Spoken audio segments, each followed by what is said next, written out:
Hello. हाँ, यहाँ पे जो हम लोग पहला चैप्टर में जो कवर करूँगा वो होगा सेमीकंडक्टर।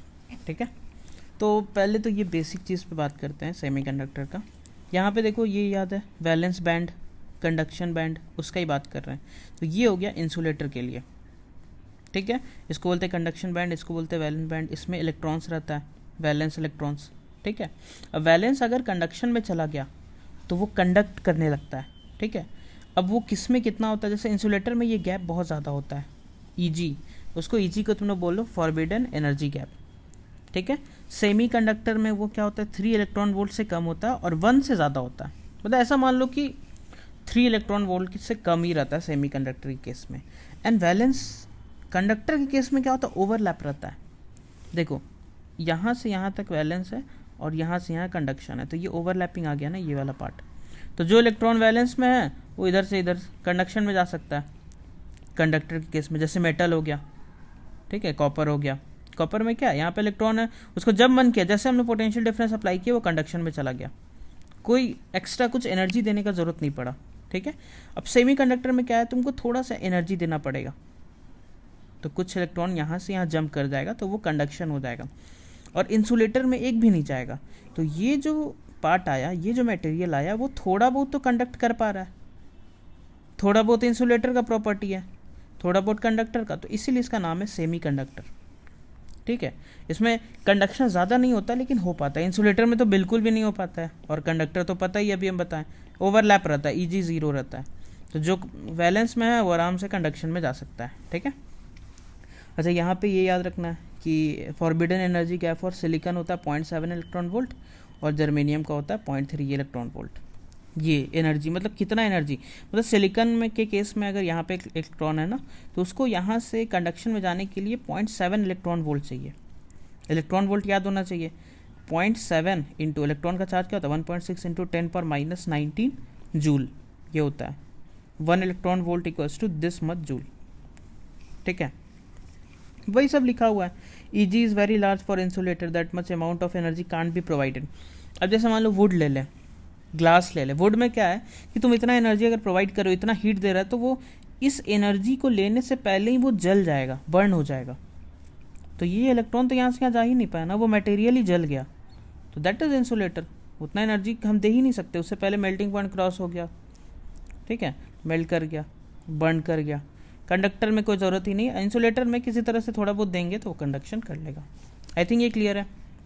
अच्छा, ये क्या है, रेजिस्टिविटी सबसे ज़्यादा होगा इंसुलेटर का, क्योंकि बिल्कुल भी कंडक्शन नहीं कर रहा है। फिर सेमी कंडक्टर, फिर कंडक्टर। रेजिस्टिविटी तो पता ही है। विथ इंक्रीज इन टेम्परेचर, अब इन दोनों में क्या कॉमन है ना, इसका और इंसुलेटर का, टेम्परेचर बढ़ाने से रेजिस्टेंस बढ़ता है। That is the common thing between the insulator and the conductor. और सेमी कंडक्टर में क्या है, टेम्परेचर अगर हम बढ़ाएंगे तो रेजिस्टेंस जो होगा वो घट जाएगा। ये चीज़ याद रखना, वही लिखा हुआ है, with increase in temperature resistance of conductor and insulator increases but resistance of semi conductor decreases. और वाइस वर्सा, टेम्परेचर घटाएंगे तो इन दोनों का रेजिस्टेंस घट जाएगा और इसका रेजिस्टेंस बढ़ जाएगा। क्यों, लॉजिक, क्योंकि इसका इलेक्ट्रॉन क्या है, यहाँ से यहाँ जा पाएगा ना, तो इसका टेम्परेचर बढ़ाएंगे तो कंडक्शन इसका बढ़ रहा है। अब तुम बोलोगे सर वो रीज़न यहाँ की नहीं लगा रहे हैं, तो वो हम करंट इलेक्ट्रिसिटी में बढ़ाए थे, बताए थे। वहाँ पे क्या होता है, रिलैक्सेशन टाइम भी तो घटते जाता है, तो उसके कारण ज़्यादा डोमिनेंट इफेक्ट हो जाता है रिलैक्सेशन टाइम वाला। ठीक है, ओके। अब types of semi conductor, intrinsic, extrinsic. Intrinsic क्या है, देखो, कोई भी प्योर सेमी कंडक्टर जो होता है ना, उसको हम लोग बोलते हैं intrinsic. A pure semiconductor is known as intrinsic semiconductor. अब इसमें देखो क्या होगा, देखो ध्यान से, ये मैं सिलिकॉन का एक तरह से लैटिस लिया हूँ, ऐसा ही सिलिकॉन का बना लो। ये डिज़ाइन फिर क्या है, ये कोवेलेंट बॉन्ड को बस शो कर रहा है कि एक इलेक्ट्रॉन इसका है, एक इसका है, एक इसका है, एक इसका है। ठीक है, अब इसमें क्या होता है ना, देखो कि 0 केल्विन पे क्या होता है कि कोई भी वाइब्रेशन नहीं होगा। 0 केल्विन का एब्सोल्यूट 0 हो गया, तो ये इलेक्ट्रॉन जो होगा ना यहीं पे रहेगा। एग्जैक्टली, ये इलेक्ट्रॉन बाहर नहीं आएगी। ये बाहर कब आएगा, जब रूम टेम्परेचर पे लाएंगे, तो रूम टेम्परेचर मतलब 25 डिग्री, 27 डिग्री, तो क्या होगा, थोड़ा बहुत वाइब्रेशन आ जाएगा इलेक्ट्रॉन्स में, इलेक्ट्रॉन्स वाइब्रेट होगा, तो कुछ इलेक्ट्रॉन वो ईजी को लेके कंडक्शन में चला जाएगा, जो यहाँ पे था वैलेंस था, उसको कुछ एनर्जी मिला कब, रूम टेम्परेचर पे, रूम टेम्परेचर पे उनको कुछ एनर्जी मिला और वो यहाँ से यहाँ चला गया, ठीक है। तो वो बना क्या, वो बन गया कंडक्शन, कंडक्टिंग इलेक्ट्रॉन्स, कंडक्टिंग हो गया ना, तो वो यहाँ से यहाँ चला गया। तो ये जो क्रिएट हुआ उसके जगह पे एक्चुअल में है क्या, ये पूरा एटम पॉजिटिव हो गया, क्योंकि ये एटम अपना एक इलेक्ट्रॉन को लूज कर दिया ना, Na+, यही तो होता है। तो सिलिकॉन में अब उसमें हम लोग इस पूरे एटम को नहीं बोलते, हम लोग बोलते हैं कि यहाँ पे एक होल बन गया और होल का साइन क्या हो जाएगा, पॉजिटिव। ये एक्चुअल में साइन है किसका, ये पूरा एटम का है, लेकिन हम लोग बस कन्वीनियंस के लिए ये बोलते हैं कि इलेक्ट्रॉन यहाँ से गया तो यहाँ पे एक होल बना, जो कि पॉजिटिव होल से दिखाते हैं। तो रूम टेम्परेचर पे क्या होगा, थोड़ा बहुत, जैसे यहाँ का इलेक्ट्रॉन निकल गया, यहाँ का निकालें, यहाँ का निकालें, तुम टेम्परेचर बढ़ाते जाओ तो इलेक्ट्रॉन का और बाहर आते जाएगा, इलेक्ट्रॉन क्या होगा, यहाँ से बाहर आते जाएगा, ठीक है। टेम्परेचर तुम बढ़ाते जाओ, इलेक्ट्रॉन बाहर आते जाएगा। अब क्या हुआ, इसमें दिक्कत क्या आया कि जैसे मान लो कोई लैपटॉप या तुम कोई सेमीकंडक्टर डिज़ाइन किया है, कोई भी तुम मतलब ऐसा तुम्हारे पास डिवाइस है जो कैलिब्रेशन, मतलब क्या हुआ कि 25 डिग्री सेंटीग्रेड पे उसको बनाया गया उसके अनुसार। अब तुम इसको मान लो गर्मी का दिन में यूज़ कर रहा है 45 डिग्री सेंटीग्रेड पे, तो क्या होगा, ये इलेक्ट्रॉन्स यहाँ ज़्यादा बाहर आएगा, इलेक्ट्रॉन ज़्यादा बाहर आएगा तो ज़्यादा कंडक्शन होगा, तो ज़्यादा करंट जाएगा, तो इसका बिहेवियर चेंज हो गया। जो 25 पे इसको करना था 45 पे ये चेंज हो गया। अब वही ठंडे के दिन में मान लो 5 डिग्री सेंटीग्रेड में इलेक्ट्रॉन बाहर ही नहीं आ रहा है, मुश्किल से एक दो बहुत कम मतलब बाहर आ रहा है डेंसिटी, तो इस वक्त भी चेंज हुआ। तो इंट्रिंसिक में ये दिक्कत हुआ, क्या दिक्कत हुआ कि conduction of electrons will depend upon the surrounding temperature. इसीलिए जैसे मेरे को अपना स्कूल डेज याद है ना, वहाँ पे क्या था कि पूरे स्कूल में एसी नहीं था, लेकिन कंप्यूटर लैब में एसी लगा हुआ था, क्योंकि पहले का जो कंप्यूटर डिज़ाइन होता था ना, उसको तुम कहीं पे भी नहीं यूज़ कर सकते हो, उसके लिए पर्टिकुलर टेम्परेचर मेंटेन होना पड़ेगा। तो उस कंप्यूटर लैब में एसी रहता था, और वहाँ पे बिल्कुल भी मतलब चप्पल बाहर, जूता बाहर, सब खोल के अंदर जाओ, क्योंकि उस पर्टिकुलर टेम्परेचर मेंटेन रहना चाहिए था, वो काम करेगा। 2004-5 का बात बता रहे हैं। अब क्या, लैपटॉप आया डिज़ाइन, तो इसमें क्या हुआ कि उस सेमीकंडक्टर में ये जो इसका डिमेरिट था उसको ठीक किया गया, और उसके लिए निकाला गया एक्सट्रिंसिक। तो पहले इंट्रिंसिक का ये समझ लो, यहाँ तक तो लिख लिया। अब ये जो पॉइंट हम लिखे इसको देखो ध्यान से, कि at 0 kelvin no electron is available for conduction, ठीक है, सही बात है। 0 केल्विन पे ये क्यों बाहर आएगा, क्योंकि तुमको जो ईजी देना था वो तो तुम दे ही नहीं रहा ना, कुछ नहीं, एनर्जी नहीं है। But at higher temperature there will be some conduction due to electron and holes, ठीक है, ये भी क्लियर है। Therefore, the conductivity is not constant; it is a function of temperature. That is the limitation of intrinsic. जो पढ़ा है वो यहाँ लिखा हुआ है, ठीक है, इसको लिख लो। ये था इंट्रिंसिक। अब आगे बढ़ते हैं। अब क्या हम लोग पढ़ेंगे, नाउ विल स्टडी एक्सट्रिंसिक। अब एक्सट्रिंसिक में क्या करते हैं, डोपिंग। डोप मतलब होता है इम्प्योरिटी। इम्प्योरिटी मतलब ना धूल मिट्टी छीट ऊपर से छीट रहे हैं, वो इम्प्योरिटी नहीं। इसको क्या करते हैं, एक दूसरे मटेरियल से मिक्स करते हैं। तो when a pure semiconductor, pure मतलब क्या, intrinsic, is mixed with some impurity. Impurity मतलब मैं पहले बताया, ये दूसरा एलिमेंट होगा, मिट्टी और धूल मिट्टी नहीं है ये। It is called extrinsic semiconductor and the process is called doping. अब क्या करेंगे, अब इसमें दो टाइप है, ठीक है। एक्सट्रिंसिक समझ आया कि प्योर नहीं है, प्योर वाला इंट्रिंसिक, इम्प्योर वाला एक्सट्रिंसिक। इम्प्योर मतलब क्या, कुछ मिला हुआ है। जैसे 24 कैरेट गोल्ड जो होता है वो प्योर होता है, लेकिन वो 24 कैरेट आपको पता है बहुत ही, आपको मिलेगा ही नहीं कहीं, क्योंकि इतना सॉफ्ट होता है। थोड़ा सा मतलब ऐसा गोल्ड है ना, उसको आप हाथ से उसका शेप बदल सकते हो, वो इतना सॉफ्ट होता है।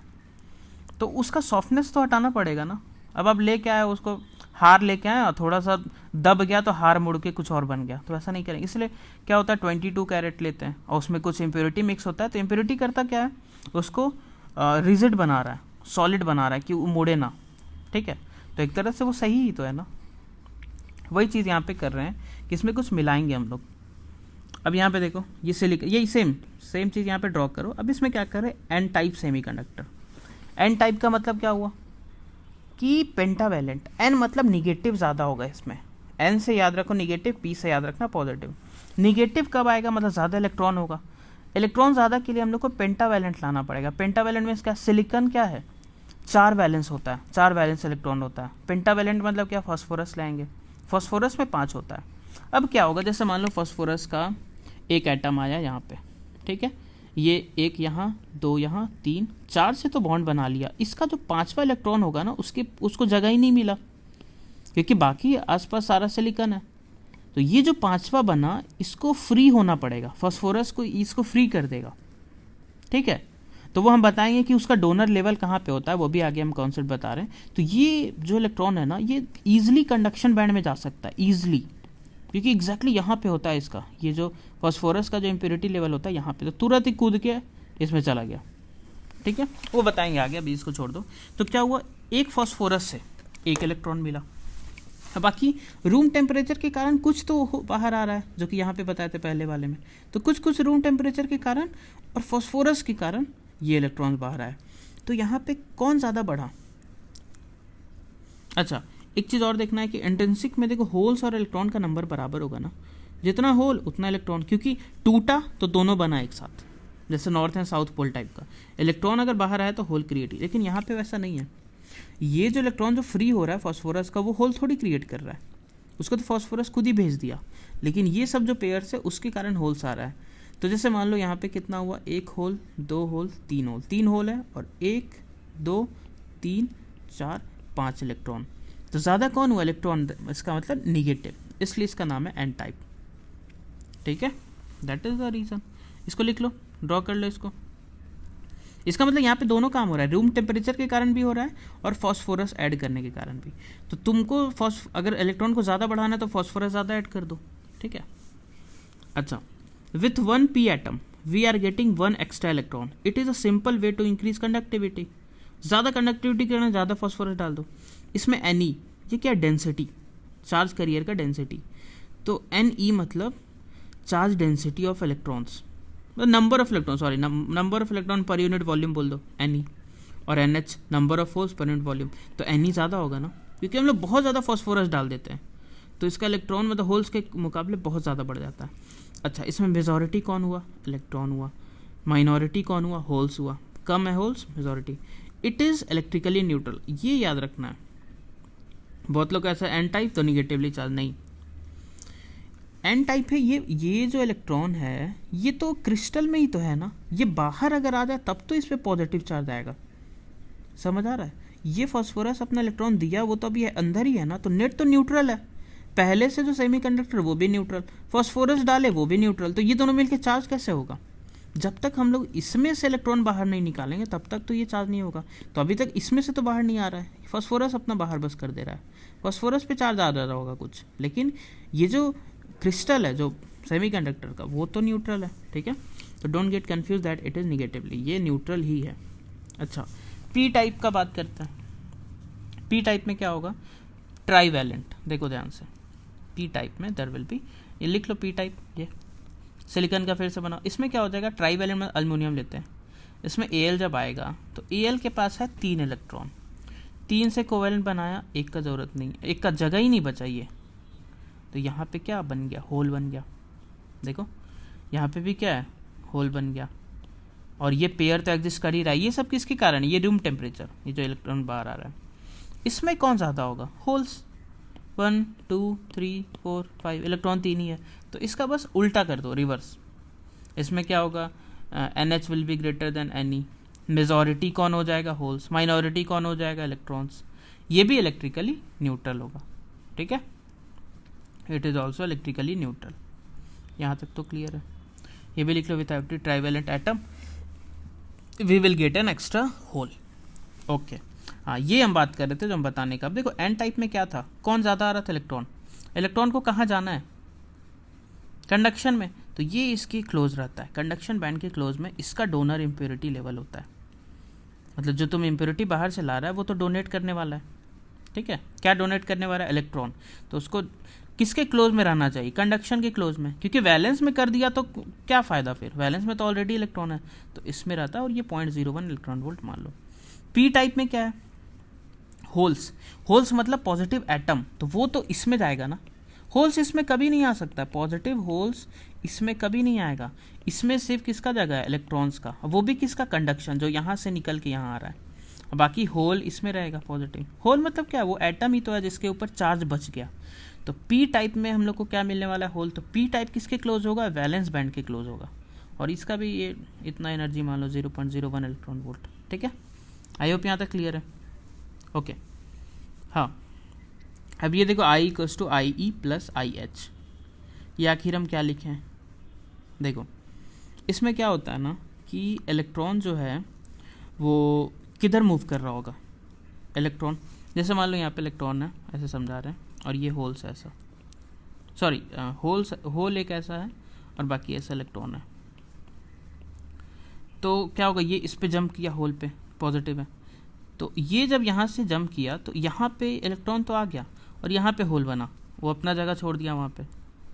ठीक है, अब देखो फिर ये इलेक्ट्रॉन इधर जंप करेगा, तो ये इलेक्ट्रॉन तो यहाँ पहले से है, ये एक यहाँ पे और ये होल यहाँ पे बना। ठीक है, ऐसा हुआ, फिर यहाँ पे इलेक्ट्रॉन इलेक्ट्रॉन इलेक्ट्रॉन, ये होल और ये फिर इलेक्ट्रॉन, ये इधर जंप कर गया। ठीक है, तो होल किस डायरेक्शन में मूव कर रहा है, होल मूव कर रहा है आगे के डायरेक्शन में, और इलेक्ट्रॉन किधर मूव कर रहा है, पीछे के डायरेक्शन में, इधर मूव कर रहा है इलेक्ट्रॉन। अब इलेक्ट्रॉन मतलब क्या, निगेटिव चार्ज, तो इसका जो करंट होगा वो तो आगे ही होगा ना, करंट इसका आगे होगा और होल का करंट भी आगे होगा, तो नेट जो करंट आ जाएगा वो क्या आ जाएगा, I E plus I H, मतलब current due to electron plus current due to holes.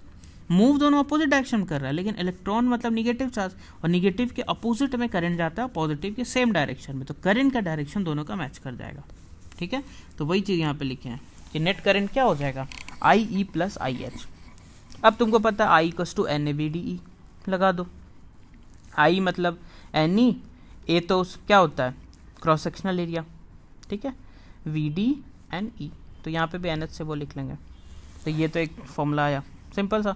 अब यहाँ पे ये तुमको याद रखना, रेजिस्टिविटी कंडक्टिविटी, इसका रेजिस्टिविटी का रेसिप्रोकल, ये सारा करंट इलेक्ट्रिसिटी का चीज़ है। अब I equals to N A V D E था। ठीक है, यहाँ पे हाँ इसका कोई यूज़ नहीं है एक्चुअली, हम लोग डायरेक्ट यहाँ से आ सकते हैं। इसमें क्या कर दो, ई और ई मल्टीप्लाई कर दो, ई और ई।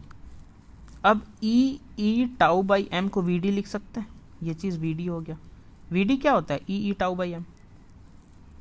तो इस फॉर्मूला में, अच्छा यहाँ पे हम लिख देते हैं, एक मिनट रुको, इस फॉर्मूला में क्या कर सकते हैं, sigma equals to N E, एक ई बाहर ले लो और एक ई मल्टीप्लाई करो और एक ई डिवाइड कर दो, अब by M, sorry E tau, एक ई इधर ले लो और एम इधर ले लो, क्या लिख रहे हैं यार, ई इधर और एम इधर। तो ये जो चीज़ बना, ये क्या बना, वी डी।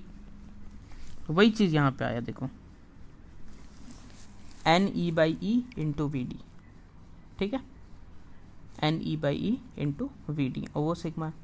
अच्छा, वी डी बाई ई जो होता है, वी डी बाई ई, ये क्या होता है, इलेक्ट्रॉन मोबिलिटी। तो N mu E, V D by E is electron mobility, तो एन इंटू ये इलेक्ट्रॉन मोबिलिटी इंटू ई। तो यहाँ पे वही कर दो। कंडक्टिविटी जो होगा, कंडक्टिविटी वो क्या हो जाएगा, sigma E plus sigma H. तो इस फॉर्मूला को यहाँ पे पुट कर दो, N E mu E plus N H mu H E. यहाँ से ई कॉमन ले लो तो sigma will be equals to N E mu E plus N H mu H. ठीक है, अच्छा इंट्रिंसिक में एक चीज़ याद करना है कि इंट्रिंसिक में जो होल्स और इलेक्ट्रॉन था वो तो बराबर था, N E equals to N H equals to, ये क्या है इंट्रिंसिक का, एन आई लिख दो। ठीक है, एक्सट्रिंसिक में क्या होता है ना, इन दोनों को मल्टीप्लाई करेगा तो ये एन आई का स्क्वायर बन जाता है। एक्सट्रिंसिक में एन ई और एन एच तो कोई भी ज़्यादा हो सकता है ना, अगर पी टाइप है तो एन ई ज़्यादा होगा, सॉरी एन एच ज़्यादा होगा, एन टाइप है तो एन ई ज़्यादा होगा। ठीक है, तो इन दोनों का जो मल्टीप्लिकेशन होगा वो एन आई, मतलब वो सेमीकंडक्टर जब प्योर था तब कितना था, ये दोनों उसका स्क्वायर बन जाएगा। तो ये फॉर्मूला याद करना है और ये याद रखना है। ठीक है, तो एक क्वेश्चन भी है नीचे देख लो कि अच्छा ये तो सिंपल सा लॉजिक है कि सिलिकॉन का इतना एटम में 5 × 10⁷ सिलिकॉन एटम में इतना इम्प्योरिटी, एक इम्प्योरिटी है डाल रहे हैं, तो number of impurity in 1 metre cube, और 1 मीटर क्यूब में इतना एटम है, इतना एटम में एक इम्प्योरिटी, तो इतना एटम में कितना इम्प्योरिटी वो निकालना है। सिंपल सा सॉल्यूशन सॉल्व कर लो, I guess you can solve this. Question पढ़ो, सॉल्व कर लो। ये क्वेश्चन क्या है कि प्योर जब सिलिकॉन था एक क्रिस्टल, तो Na और NH तो बराबर होता, वो था इतना, और यही तो Ni हो गया ना, क्योंकि हम बताए थे दोनों बराबर है। Impure due to doping, doping के कारण NH जो है वो इतना हो गया। अब देखो ध्यान से, प्योर में इतना था और इम्प्योर में ये हो, इम्प्योर में NH बढ़ गया ना, तो Ni पक्का घट गया होगा। ये देखो ध्यान से, यहाँ 10 पावर 16 या 10 पावर, तो ये कौन सा सेमीकंडक्टर है, ये हो जाएगा। NH बढ़ा तो ये हो गया P टाइप, तो Ne निकालने बोला है, तो लगा दो ना यार, Ne into NH is equals to Ni square. Ni कब का यूज़ करना है, इंट्रिंसिक का, और NeNH एक्सट्रिंसिक का।